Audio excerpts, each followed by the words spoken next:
Well, we are back on the air. This is Percy Hugo manning the director's seat at ColbertRadio.com. I'm going to turn it over to John Colbert, the man with his name on the marquee. The man who's now just a disembodied voice. That's right. You lucky people. Welcome to my voice is much more attractive than the rest of probably better, yeah. Yeah, it's probably better. I got a face made for radio.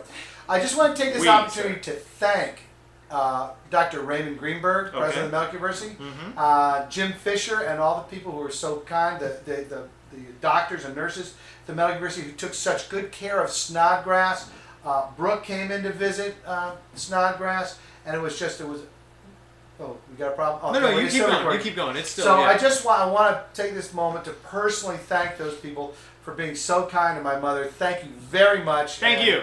From all of us. I love the Medical University of South Carolina. You. And now the political segment is all yours. Why don't we thank our guest? Oh, we'll do that usually at the end of the show. Sure. Okay. All right. Are you leaving? You can stay if you want. Don't take it personally or anything. This isn't really Holy political. Crap, how much so stuff have you written? this is kind of apolitical though. So okay, go ahead. All right. The number 16 of the Great Neck North High School's Blazers hockey team is retired. Nobody will ever wear that jersey again because it would be impossible to fill shoes that big. The irony is, the man who wore that jersey quit playing hockey shortly after graduating high school. According to his family, he was worried that he wouldn't be able to keep doing his job if he got injured. He was a fresh-faced, selfless kid who often put others in front of himself. And nowhere is this more evident than in his choice of occupation.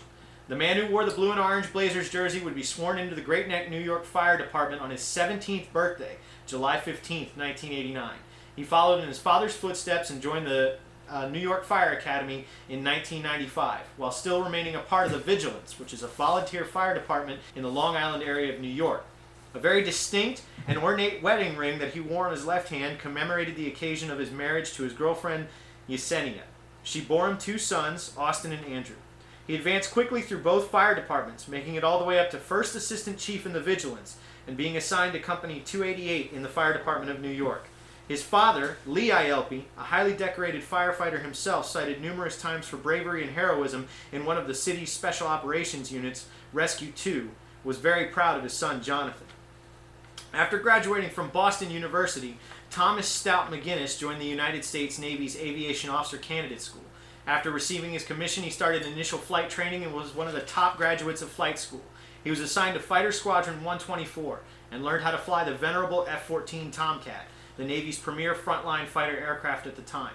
He elected to transfer to the reserves and got a job at American Airlines flying civilian aircraft as a way to spend more time with his family.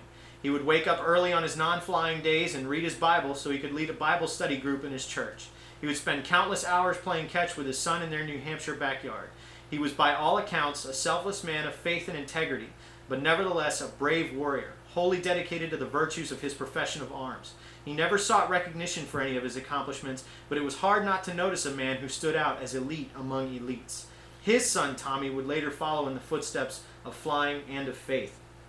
On September 11, 2010, 19 terrorists grabbed the controls of aircraft and reshaped history. Thousands lost their lives that day, 2001. I apologize for the mistake. Thousands lost their lives that day, and many more perished in the rubble and relief efforts at the Pentagon and World Trade Center sites. Thomas McGinnis was the co-pilot of American Airlines Flight 11, and he died when his aircraft struck Tower 1, the North Tower. There is speculation that he was killed by the terrorists before the plane struck, but we may never know. We know that he died as he lived, a true warrior. Jesus told us in the Sermon on the Mount that blessed are the peacemakers, for they shall be called sons of God. So we thank you, Stout McGinnis, for following the highest traditions of a true Christian warrior in the face of and even unto death. Lee ILP searched the remains of Tower 2 for months after 9/11. His son's squad, 288, was one of the first into the tower. He slept on a cot at Ground Zero for a few hours at a time and barely ate. Even though he was retired and older than most of the emergency workers, his dedication was an inspiration to all that saw him, and it fueled the dim but still visible flame of hope that someone would be found alive in the wreckage. His wife finally told him after weeks of searching that he had to start coming home at night to get some sleep. He would continue to go back to the site on his off days, weekends, or whenever he had enough time to make the trip and look for Jonathan. At Ground Zero, forensic experts were sorting human remains by body part. They stacked hands in one pile, legs in another. In early December, Lee ILP got a phone call from emergency workers in New York. They had found a hand with a very distinct wedding ring and pulled the body from the rubble wearing his Squad 288 overcoat. Jonathan Lee Ielpe's body was brought home to Long Island by his brother and his father, and his last alarm sounded during Christian burial service at St. Aloysius Church on Monday, December 17, 2001. Number 16 had given his last full measure to help others, a characteristic common to him, but uncommon for so many of us. We thank him for his service and thank God for people like him. Lee Ielpe continued to look for remains at Ground Zero even after his son's burial. Often I hear men like these referred to as victims, and this is simply untrue. They were killed in action. They remain warriors lost to an enemy that they did not know they were fighting. This is one of the great tragedies of 9/11. The unfortunate American soldiers who never wore a uniform, never snapped a salute nor fired a rifle. But they died warriors and heroes nonetheless. May they never be forgotten. May they all rest in peace. God, Percy, that was wonderful. Thank you. Thank you very much. That was wonderful. Thank you. So that was very stunning. From colbertradio.com, we'd like to thank, of course, Snodgrass, and we'd like to thank all of our listeners. Like to thank our guests. Thank you, sir. John, thank you. Thank you, Brooke, for not chewing our heads off during the political segments, because I know you wanted to.